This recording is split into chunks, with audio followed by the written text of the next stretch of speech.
everyone, and welcome to Coproduce Care's #Chat for Care. Thank you all for listening in, if you're listening back or if you're just tuning in. My name is Sophie Chester-Glynn and I am a director at Coproduce Care. And hopefully you can hear us okay and the tech is okay, but if you can't or you've got any questions or comments, then do use the comments box and type away. And today I'm delighted, this is our last one of the week. We've had 3, but I'm delighted to be joined on a theme of voluntary and community sectors and how the voluntary sector is really stepping up in the COVID-19 crisis response more than ever. We've needed people to check on their neighbours, to make sure that they've got enough food if they're self-isolating, to make sure that they are well, that they've got medication. And people have probably heard in the press that voluntary organisations, just people helping other people. And it's absolutely fantastic to hear about and learn about. And we really wanted to have some organisations to come on to talk about what they've been doing and how their organisations have adapted so quickly to the effort to help people that need that extra help. So we've got with us 3 organisations. We're going to have representatives from the National Food Service, Do Bristol and Acorn Union. So we've got 3 great people. I've been speaking to them over the last few days, and I'm going to introduce them properly in a second. But before that, I just wanted people, if you're listening on playback, then you can still do this. Please subscribe to our channel if you haven't already. If you're on YouTube or if you are listening on Facebook, then please do like our page, press like on our page. There you go. The signals are coming up on point tonight. So yeah, that's really just to mention that. And of course, put any comments or questions you have from any of your speakers. Just a little bit of a disclaimer, it's absolutely boiling today. So I have got like every single fan I can find on, and I hope it's not disrupting with the sound, but I just thought I better put that out there just to start off with. So and of course, if you're on Twitter and you want to join in the conversation on Twitter, then #Chat for Care, and share as usual. Get as many people to this channel, to this video, to hear about what people are doing in the community. So I've got 2 people I'm going to introduce in a moment, and that's Carys, and I'm having I've got Acorn later on, but first I'm going to be having Chris from Do in Bristol, and I'm going to have Carys from the National Food Service. So Carys, welcome, and Chris, welcome. Hello both. How are you? Yeah, good, thanks. Enjoying the sun and feeling a bit sweaty, so that's why my forehead's a bit shinier than usual, but yeah, mine good. too. Yeah.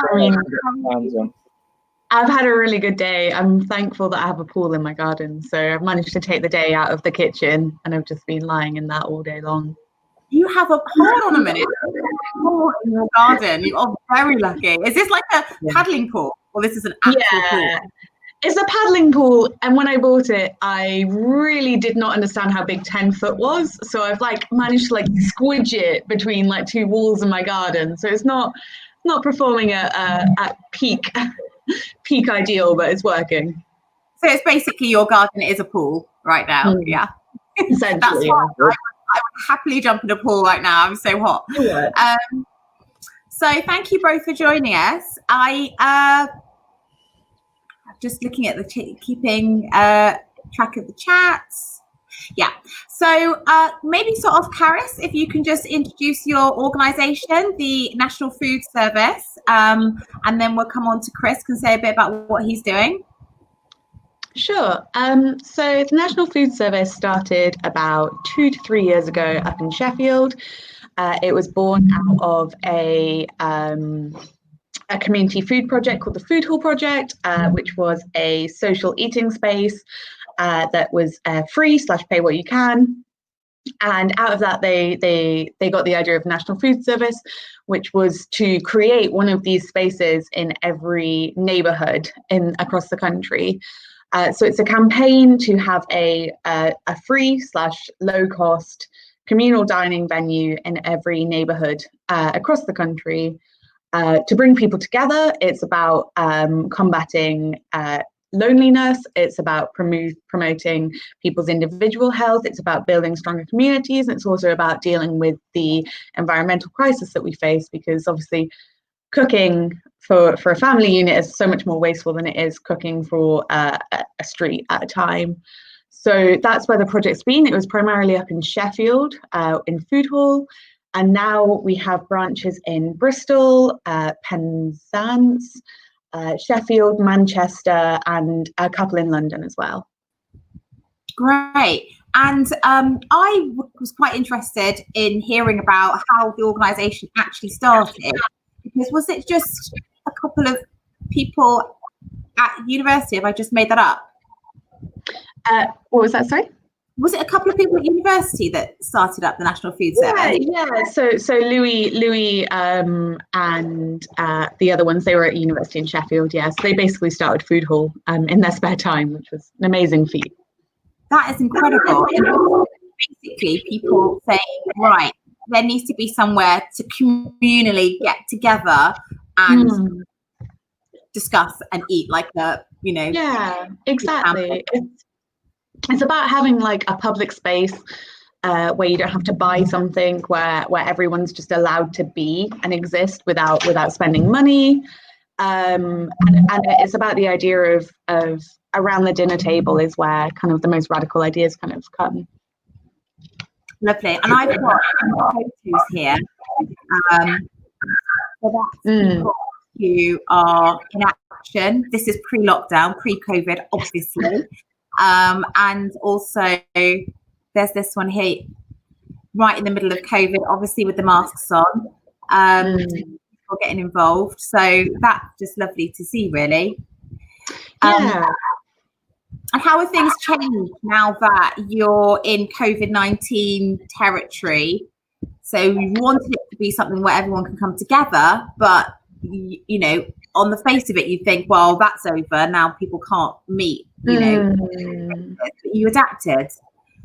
Yeah, I mean, social distancing is kind of the antithesis of what the NFS is about, which is about bringing people together.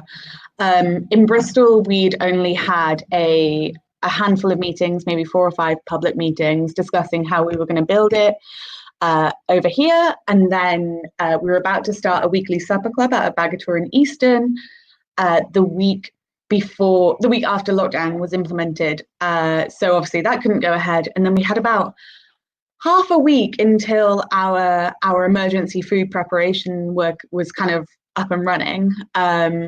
So we were kind of blessed in a way that we didn't have a venue that we were like stuck with. We were quite flexible. So we started off in Bagator for a couple of weeks, and then we moved up to Lockley Sports Centre, which is where we've been for about 4 weeks now, which is a really lovely kitchen that they've generously donated to us.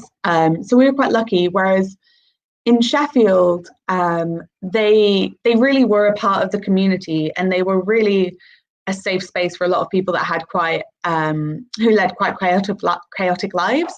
So they had the difficulty of not only thinking, how are we going to transition from our current model of social eating to providing emergency food, but they also had to do that bearing in mind they were actually a space where people could be and gather without judgment, and people who had quite chaotic lives, how they could have some sort of structure and support network. So they really had some difficulty, but they've transitioned now to delivery only service like we have in Bristol. Lovely. And I'm going to bring Chris back in.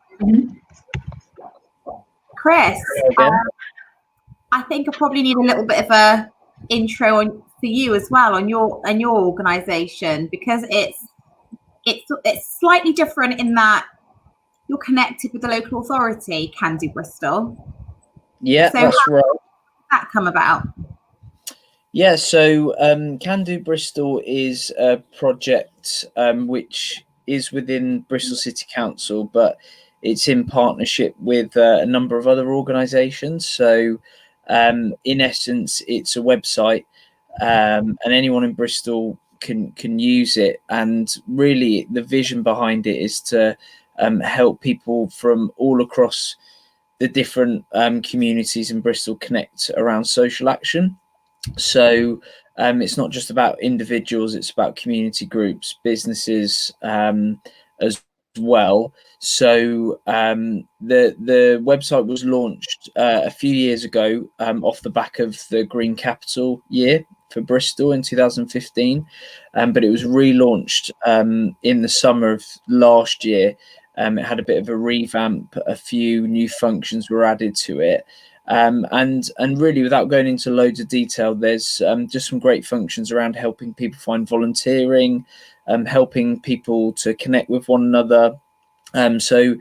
Whereas obviously the food network Carys was talking about is about the actual people coming together. This is the sort of website that would help promote what the food service are doing or what an organisation are doing locally.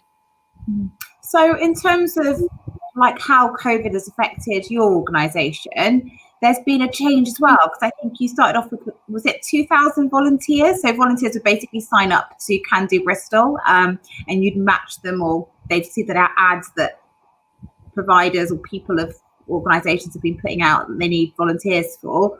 How has that changed since sort of COVID-19 hit? Yeah, so as you rightly pointed out, our membership was just below 2,000 at this point at the beginning of March, which is great. And we were working on encouraging different individuals and communities from across the city to use Can Do, but obviously everything changed when lockdown came into place, and people were obviously needing support, and obviously the Bristol City Council we're going to be at the centre of providing that support alongside lots of different organisations across the city. So since that time, the membership of the site has gone from around 1,600 to around 8,700. So it's gone up by about 7,000 members, which is amazing, really. Lots of those people have come to us. And when I say us, I mean the council, to pledge to volunteer with things like supporting with shopping, supporting people with their picking up prescriptions, dog walking, which you'll be unsurprised to hear is a very popular activity for volunteers. But aside from that, it's not just about the council. There have been a number of organisations who have found volunteers through the site as well. So it's very much about linking people up with groups and organisations beyond the council and across the city. Great. Well, that's really good to have a little bit of a perspective from both of you in showing what you guys are doing. And I just flashed up for anyone who doesn't know the Can Do, because I just flashed up some pictures for the National Food Service. So that's the logo to watch out for if you do want to sign up. Yeah.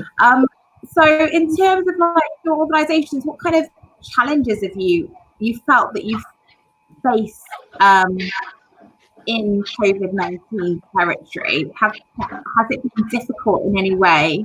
Maybe Carys, you'll have some thoughts from NFS.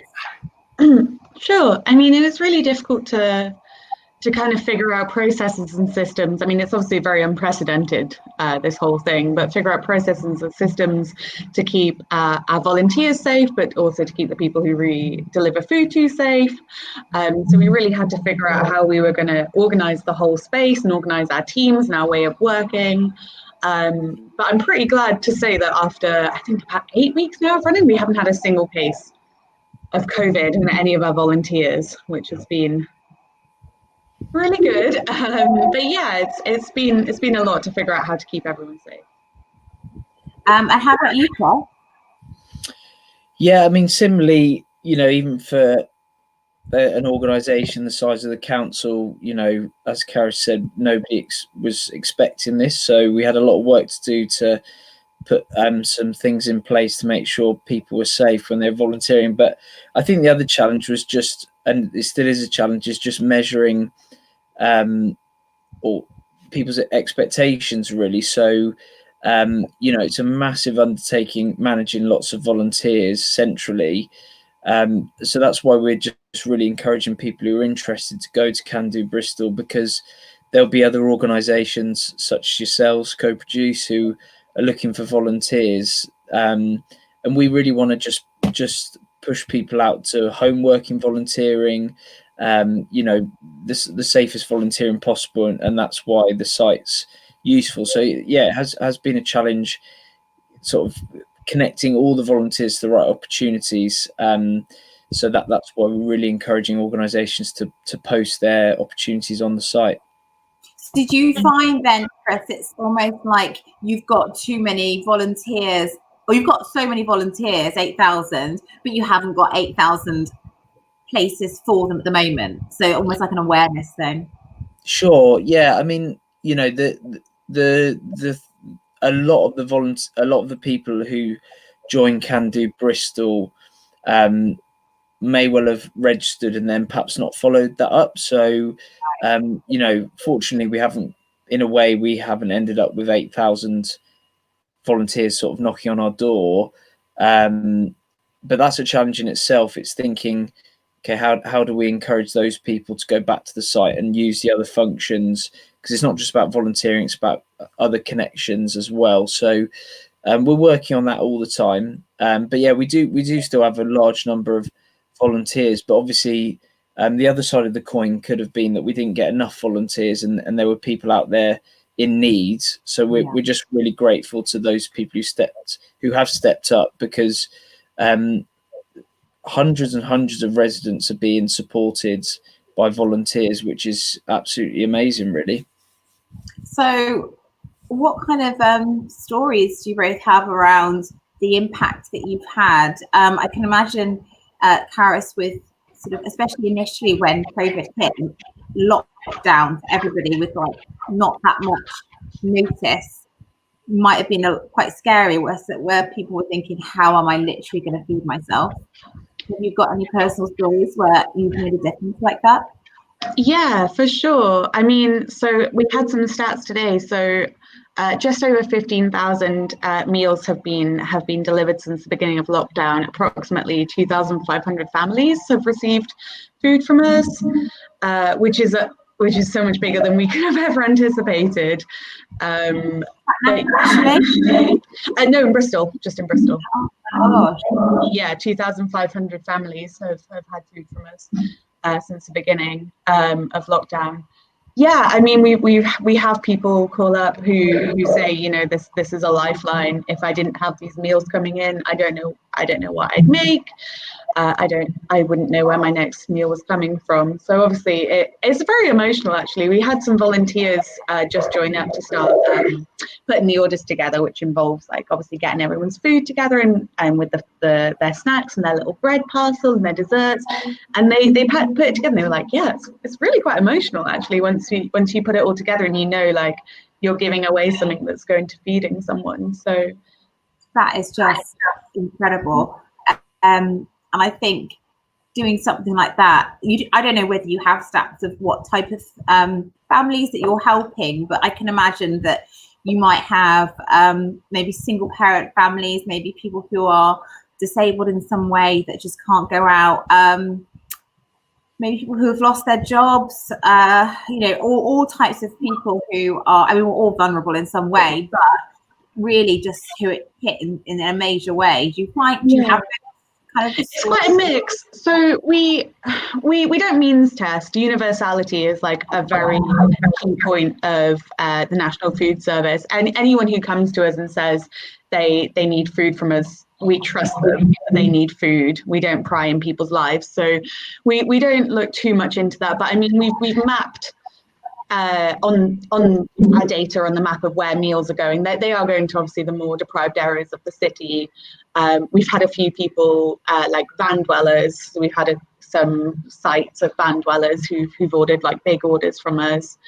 But yeah, we don't tend to pry into people's lives too much about why they need the food. I love that, the idea of universality. And I will ask a bit later if you think that there should be a need for organisations, because obviously there is a need for organisations like you, but why aren't we just providing that anyway as part of our state function. But Chris, what kind of feedback have you had, the difference that the volunteers are making? Has that come through yet? Yeah. No, we are collecting stories, and actually, interestingly enough, because it's Volunteers Week next week, we're going to be sharing quite a lot of those stories via the Can Do Bristol page, but also via our social media.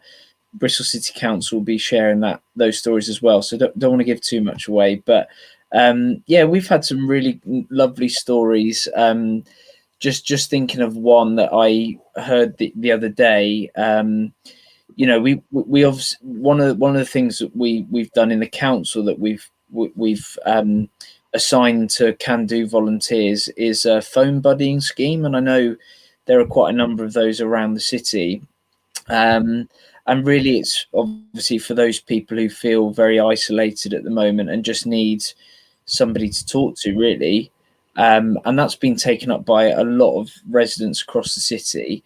But just one person in particular called in and had a conversation with one of the council's volunteer coordinators, basically saying that she really wanted to talk to somebody who had a background in medicine or pharmaceuticals and liked gardening. Now, obviously, that's quite a niche. That's very specific. Yeah, very, and obviously, we're not always able to fulfil those precise needs. But the coordinator was able to do a little bit of digging around and managed to find someone with that exact experience. Anyway, that it's gone so well that the volunteer and the person on the other end of the line are now speaking to each other 2 times a week because they've just really enjoyed each other's company. And I think for me that stands out because obviously we are trying to enable volunteers to help those who are in a position of vulnerability, but at the same time this is also about people mutually benefiting from each other, and actually helping each other and communities coming together. And that's what we really want to support, not just A helps B and B is sort of helpless, but actually that A and B can sort of learn from each other and be mutually benefited by one another. So that's been really good to hear stories like that. Yeah, that's really positive. I think that's really lovely. But in terms of, what I was talking earlier about the need for this, did Can Do Bristol, obviously that's connected with the local authority, did that come out of another wider strategy? Was that something to do with the UN SDGs or something, or One City Bristol? Do you know how that came about? Yeah, so the site really came off the back of the Green Capital bid, which obviously took place in 2015. And really, obviously councils all across the country, as well as local organisations in the charity sector, are having to deal with the reality that there's less money available, but also on a positive note, we're thinking more about how we can utilise technology to bring people together, to connect people where there's where there's a need or where resources can be shared. So Can Do Bristol really is as springs from that, really, and the great thing about it is it's not the finished product by any means. So we're working with our developers to build more functionality which will actually be really useful to the city, and we're working with partners to do that, so that really what we'll be able to say, and what we can say now, is we're utilising technology for good. That's what we want to do. So that's really, I suppose, the strategic vision behind where Can Do Bristol is coming from. Lovely. So whilst you grab a drink for your friend, I'll just ask a similar question really to Carys about, do you feel that your organisations like yours, slightly different. Obviously, you've got a totally independent starting point. Should that have been offered somewhere, sort of by some kind of statute? Should there be a need for volunteers like yours? Yeah, I mean, that's a really important question. I think fundamentally, the National Food Service, we're not a charity, we're a solidarity organisation. Obviously, our name has the word national in it, and it plays on, you know, National Health Service. But even the National Health Service wasn't imposed top down by the state. The National Health Service was as a result of mutual aid efforts and healthcare efforts that were created by communities and built upwards. So that's what the National Food Service is about. So I do believe that the National Food Service should be built by communities, because the communities that it serves, they know what's best for them. So it's very much user-led, the National Food Service. It will change depending on where it is in the country and which community it's in to make sure it meets those needs. So it definitely should be built up from the bottom, but I fundamentally obviously believe there is enough wealth in the world and there is enough wealth in this country to support these efforts and to provide these. Like me and my two co-directors in Bristol, we've been pulling 40+ hour weeks for free since the beginning of lockdown, and that shouldn't be the case. It's very important that we build these things from the bottom, but it's as important that we're given the finance and the resources that we're due, really, to build these. So yes, there shouldn't be volunteers, there should be organisers, there should be community members coming together in the spirit of mutual aid, but the state should be able to provide the money that there is in abundance to these organisations to make sure it works smoothly. That's really interesting. Will you ever crowdsource, raise money for some of the things that you're doing? Yeah, so far we've relied pretty exclusively on our Just Giving funds, alongside Bristol West Labour Party gave us some money, Bristol South Labour Party gave us some money, and the National Education Union gave us quite a lot, which was really lovely. We're really looking to build our ties with the unions, the Bakers Union.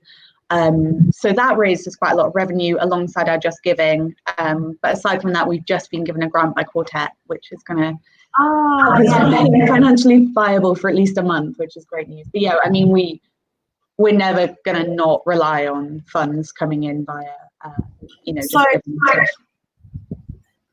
So then just giving a shout out, I suppose, if people want to support you, do they just go onto the website? I don't know if we can bring that up somehow. Yeah, at the bottom there, to support the National Food Service. Yeah, and we also just had a Bristol branch National Food Service website open up, which obviously I'm not going to know the name of because it just launched today, and that was really something I should have looked at in advance. But if I can find it, I'll post it in the live comments. Awesome. Okay, that's great. And then I'm going to switch while you have a look at that to this is me trying to do my kind of studio thing, switching people in and out of the screen. And nothing's gone wrong. So if people want to get more involved, if I'm sitting at home and I'm thinking, do you know what, I actually probably do have a couple of hours in the week or a few hours in the week, I could volunteer and do something for an organisation. How would they get involved with Can Do Bristol? Well, I mean, it's really as simple as just logging on to candobristol.co.uk. Registering is just really simple. It's totally free. There are currently, I would say, probably about 20 volunteer activities that are volunteer opportunities. Obviously, there are a number of opportunities that are postponed currently, but more and more organisations are posting. Some of them are home-based, so you don't actually have to go anywhere. Some of them are obviously more out there supporting people in this current situation. And yeah, just as I said, next week is Volunteers Week, so keep an eye out on our Twitter page and look out for stuff being shared, because we're going to invite people to join a conversation about how their communities or what they've learned from their communities during this time. So that'll be really exciting. Okay. Someone in our private chat is saying, should I do something? Yes, post. If I've forgotten to put something up, put it up. There you go. Yeah. That's just the homepage there. But yeah, where there's explore and do, there's just loads of different options for getting connected with people. I mean, there's also a function for starting a project team. So if you've had an idea and wanted to see if other people were up for getting involved, there's that as well. It's not just about traditional volunteering. It's very much about connecting with people around the similar shared issues.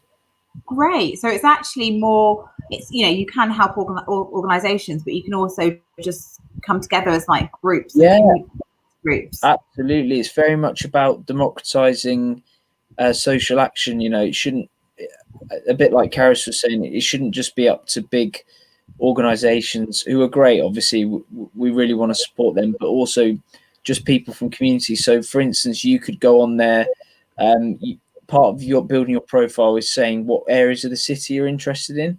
You can then search the same areas, see who's there, start messaging people, start project teams. You can start community conversations where other people can engage, or you might have a question about your local community. So there's, it's not just about starting volunteering, but obviously that's a very popular way of getting involved. So I would just say go and check it out, and make the most of it, really. And what oversight does the local authority have over it? Does it stop any organising that is a bit dubious, or is it kind of just do what you want to do? Like how do you guys get involved? Yeah, so I mean, obviously there's a number of social media sites out there, obviously Facebook being the biggest one, and I know, because I've used them, that there are lots of great groups out there, but they do go largely unregulated, which means they can be actually quite dangerous and can end up putting people in not great situations if they're not managed very well. That's not to say that all Facebook groups aren't managed well. So what we're doing with Do Bristol is striking that balance. You know, we want people to message, have conversations, and obviously that's not something we monitor very closely, but at the same time we do check any volunteer opportunity that goes up there, and we approve them to make sure obviously that they are volunteer opportunities, as well as the conversations that initially go up there. So yeah, we do obviously keep an eye on it to make sure it's fair, to make sure people's voices are heard, and that there's no unfair comments being made, but it's also very much about people making those connections for themselves. And it's helpful to know, if you're a volunteer, if you're new to volunteering, that you've got somewhere that kind of makes it a bit safer for you to access those opportunities, because it is slightly moderated. Do you know other cities that are doing something like Absolutely. I'm not. I know that there are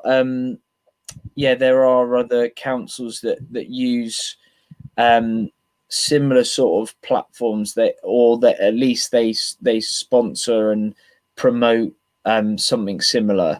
But I'm yet to see anything that comprehensive in terms of the different functions. I know that there are some cities like Plymouth who are working on similar platforms. So it's obviously something that lots of councils are moving towards, because, as I said earlier, you know, technology is, although it's not always great, it can be a really great way of connecting people.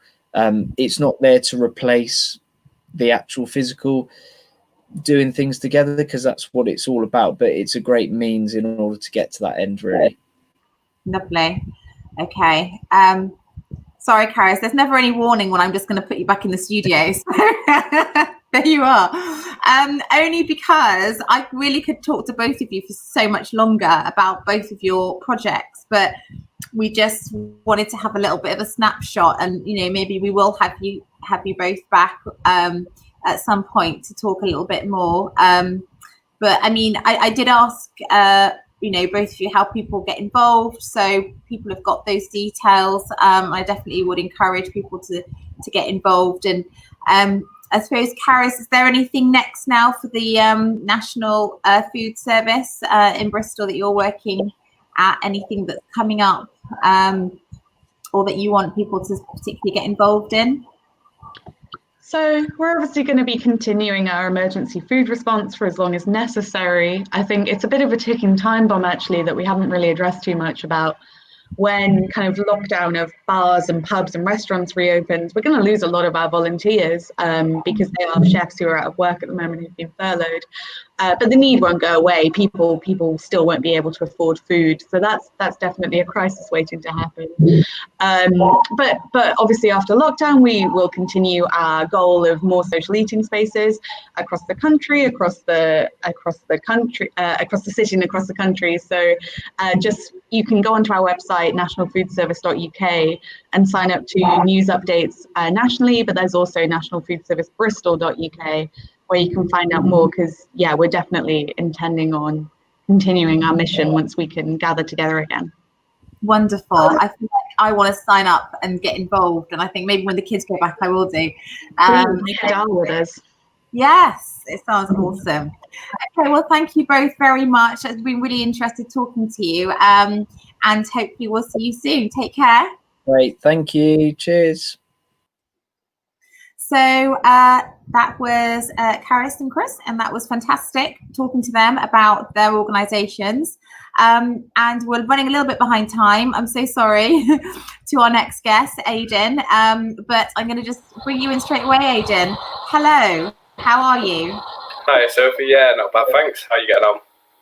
I'm not too bad. Are you burning up in this weather like me, or are you staying cool? Yeah, I'm afraid it doesn't really suit my complexion. And I'm sat next to a window as well, which is, I don't know whether you can see, but it's blind. So I'm going to have a suntan that looks like lines on my, not sure it's really a look I want to go for. You're actually okay. You got no lines in you. You look pretty chilled out to me.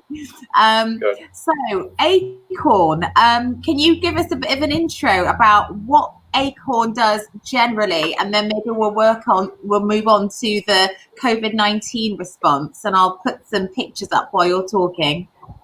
Yeah, sure. So Acorn is a national community union. So we're a membership organisation made up of thousands of ordinary people up and down the country. We have 20 branches, everywhere from Brighton to Ceredigion in Wales to Newcastle, and basically everywhere in between. So we're a membership organisation, quite a lot like a trade union in a workplace, except we operate in the community. We bring our members together to use our collective strength, our strength in numbers, to improve our lives and communities by winning things that we just can't win alone. We've won loads of stuff in Bristol, we've won loads of stuff nationally, and we always campaign on the things that are most important to our members. And that's because we're a democratic organisation, so members call the shots, members own the organisation, and we campaign on whatever's most important to them. I love that. And again, it's that whole theme of, well, let people organise and decide, that democratising that Chris was talking about, and letting people decide what's going on and what should happen and what we need to support and fight for.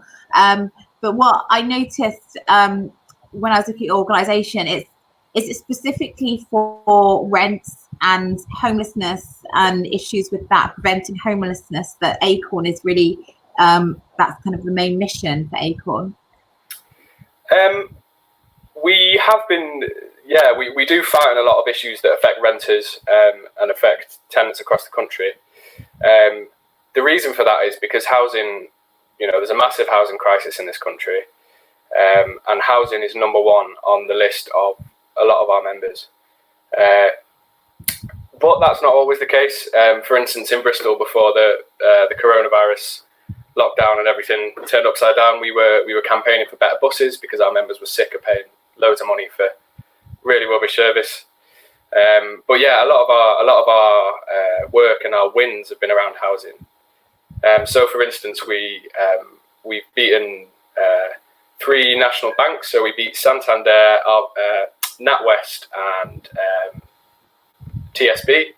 They had discriminatory clauses in their buy-to-let mortgages, which were forcing landlords to put rents up wherever possible, and also stopping people on benefits from renting whatsoever. So if you've ever tried to look for a house on benefits, you will have seen no DSS, and that's why.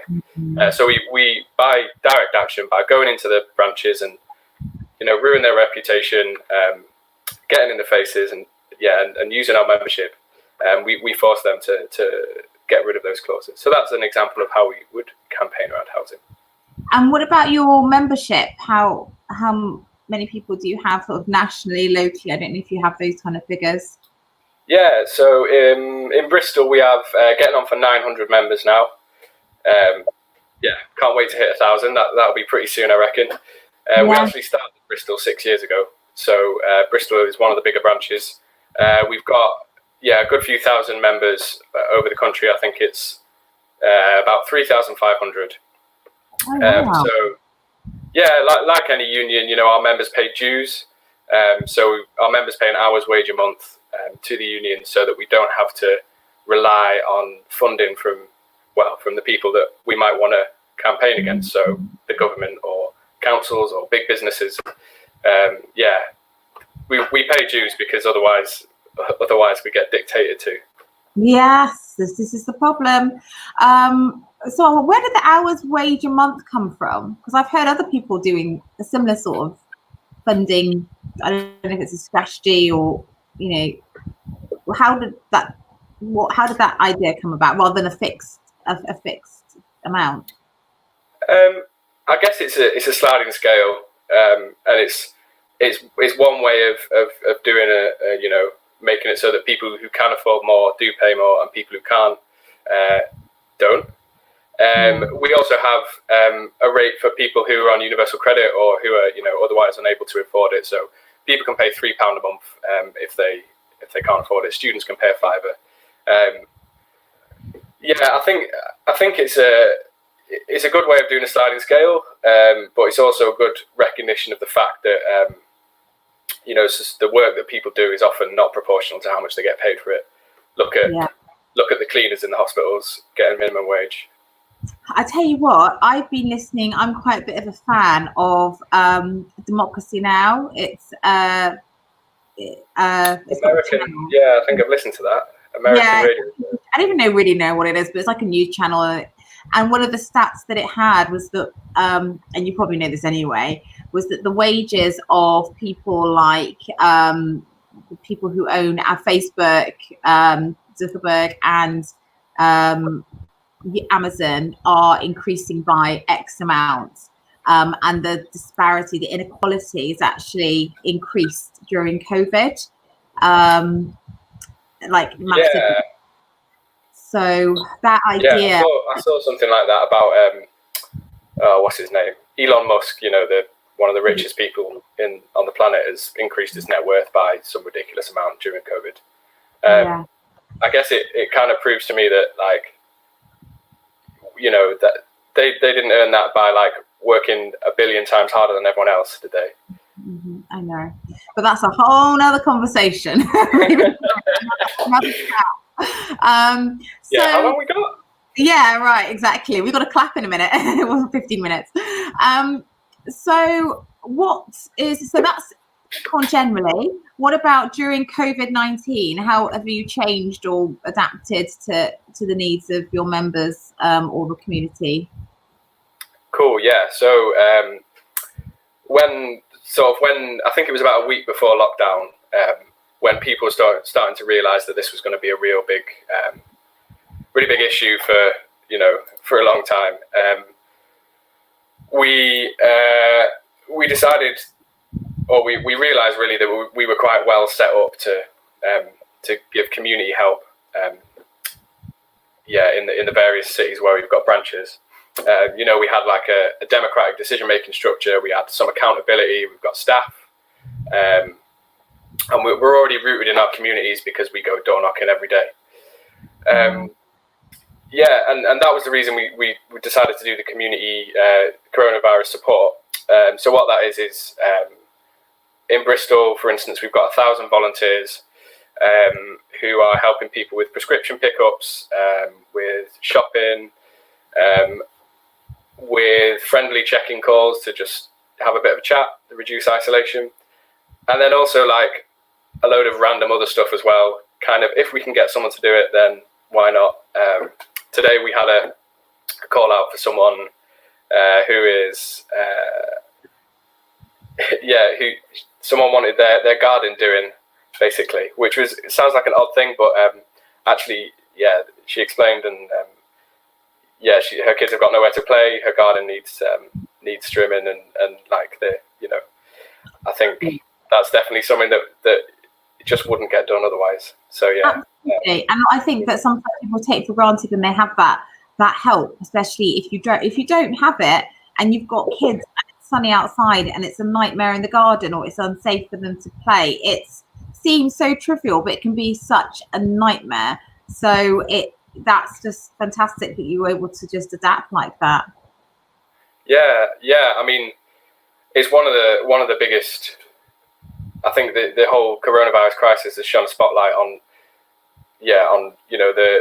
how much space people have for their kids, and if you've got a nice big garden, that's pretty decent for your kids. But if you live in one of the tower blocks over in Barton Hill, for instance, then they've got a playground in front of some of the blocks, but you can't play there and socially distance. Kids can't socially distance, so where are you going to go? Which actually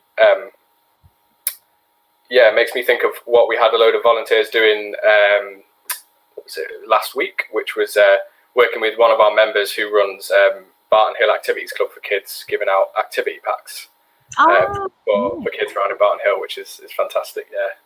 That is lovely. And what did they do? Did they make those activity packs, or they just manage the distribution of them? Do you know? Yes, so our member Samira, she runs the activity club usually, and it's just sort of a kids activity club. But she sorted out making the packs. I wonder whether she's listening. Probably not, but if she is, she's a top person. Shout out to Samira in Barton Hill. She made the packs and worked with our volunteers to like distribute them all across the different tower blocks and the different houses in Barton Hill. And it was great because I think it was the day before Eid as well. So really nice for those families to receive that if they did celebrate Eid. And in terms of who can request support from Acorn, is it anybody? Is it organisations? Or is it specifically individuals?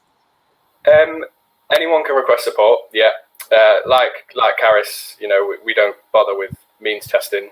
If you need some shopping, you're going to get some shopping. We also take requests from organisations as well, like Samira's Activity Club. We've been working with refugee organisations as well. So Bristol Refugee Rights, we've had, we've been working with them to support the people that they usually support. Likewise with Project Mama, which is an organisation that we help to get sort of supplies and various like essential stuff to refugee families across Bristol. So if you are an organisation looking for a few volunteers, or even if you are an individual looking for some help, go to acornunion.org.uk/corona. Amazing. Sorry? Yeah, no, I'm just saying that's great. Thank you. And what about if people want to join? It's the same thing. You've got the website down there and the banner at the bottom of the screen, so people can just sign up. Do you have to be? Well, presumably you have to be a member anyway to take part and volunteer. No, actually, you don't have to be a member to volunteer. We didn't make that distinction. It seemed like a silly thing to do when there's loads of people needing help. So anyone can volunteer. Although obviously you should join, because if you want your community to be strong, then you should be a part of it. Great. And what's in the plan? What's in the works for Acorn in the future? So one of the biggest threats that you mentioned renters, like a lot of our members, as I said, are renters. One of the biggest threats for us is evictions and housing issues during coronavirus. Now, the government a couple of months ago instituted a temporary halt on evictions, and that is set to run out in about a month's time. So eviction proceedings will be started again. It seems pretty obvious to me that getting evicted at this time is not only, you know, as traumatizing as it usually is, but is, you know, a public health issue. How on earth are you going to socially distance when you're moving house? If indeed you do find a new house, because it's pretty difficult. There's not a lot of places open. How do you do viewings? All of that. How can we risk so many people on the streets during a national health crisis? It just doesn't make sense. So what we've been doing is we've launched a campaign called Housing is Health, and we had a day of action on Monday. So members from across our 20 groups and branches all across the UK took coordinated action. So we're demanding immediate ban to Section 21 evictions. So those are evictions where the landlord doesn't have to give a reason. He can just wake up one day and say, do you know what, I want these people out, and they have to be out within 2 months. So the government previously promised to ban those, and it hasn't done. So we're calling for them to follow, you know, to stay true to their words. So we're calling for a Section 21 ban, a rent waiver for people who are affected and can't pay their rent, for current evictions that are ongoing to be restarted, because obviously the situation has changed. You know, I spoke to one of our new members today who phoned me and said, I'm being evicted. I was being evicted at the start. I had eviction proceedings which started before COVID, and now as soon as this eviction ban ends at the end of next month, his landlord's going to want to chuck him out. So yeah, we're calling for a restart to those current evictions, so they have to go through the legal process again, and the effects of coronavirus can be considered in those cases. We're calling for a freeze on mortgage and interest payments as well. We are calling for lodgers to have protections from eviction, one which often gets overlooked. So one of our members who works for the NHS actually works 2 jobs, one for the NHS and one in end-of-life care. She was evicted during coronavirus precisely because she worked with people who were likely to have the virus, which in my view is just scandalous. And I mean, you know, you can clap for carers at 8 PM on a Thursday and then chuck them out of your house on a Friday, which is exactly what this person's landlord did. And that was all because she was a lodger. So we're campaigning for that too. That's just, I mean, that just really hits home. Like you said, you know, we are on a Thursday. It is almost 8 o'clock, and yet those things are happening. And I'm really glad you brought that up, because, you know, we're called Coproduce Care, and people think, why are you having voluntary organisations on for a channel of an organisation that talks about care? But actually, there's sometimes this unrealistic binary between what we do in care, or what we do in care in the NHS, and then what we do in the community, when actually it's all part of the same system, because we're all people looking after people in some way. So if you've got these fantastic organisations that are voluntary, that are either feeding people or supporting people, or making sure that care workers aren't homeless, it's all helping the same cause. So it's important to represent some of the issues, like you said, and some of the ways that people are solving them. So really, really interesting that, and it's amazing the work that you're doing. So thank you so much for coming on, and just and letting us know what you're doing, and hopefully then you'll continue doing that amazing work, and you'll get continued support, and we've got all of the links there. We'll have them in the description of our page, and it's been on this video. And obviously, because it's Volunteers Week next week, I hadn't even realised, we'll just share and reshare this video so people can hear about some of the fantastic things that you all are doing. So thank you so much for joining us, Aidan. You're very welcome. I'll just say really quickly, which I should definitely have mentioned, is that part of our campaign that I mentioned is a petition which is on almost 50,000 signatures. So if we get it to 50,000 with you guys' help, that'd be fab. If you just Google search Acorn Corona campaign, it'll come up. Great, that's fantastic. We'll try and get that also in the chat. And we've got here that someone's, wow, unbelievable. I think that's probably to do with what you were talking about for that health worker, because I did think that unbelievable.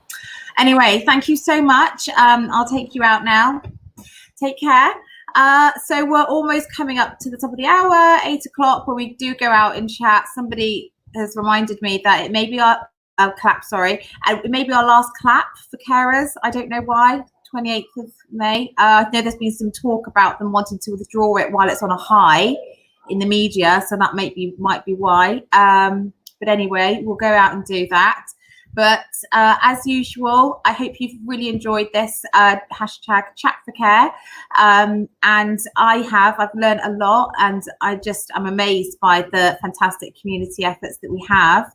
And as always, if you're watching us, you've got to subscribe and like and the bell on YouTube, because we're doing this just because we feel that this needs to be done. No one's paying for it. We haven't yet got funding because we haven't had time to apply for it, but we will.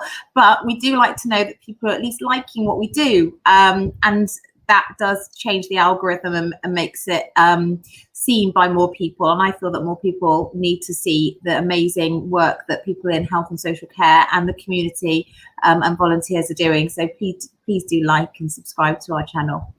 Okay, so that's it from us. Thank you, everybody. We'll be back again next week. And we have some fantastic speakers again. And if you like and subscribe, you'll find out who they are. But for now, I'd just like to say thank you very much. Have a good weekend. Enjoy the sun, and we will see you soon. Take care.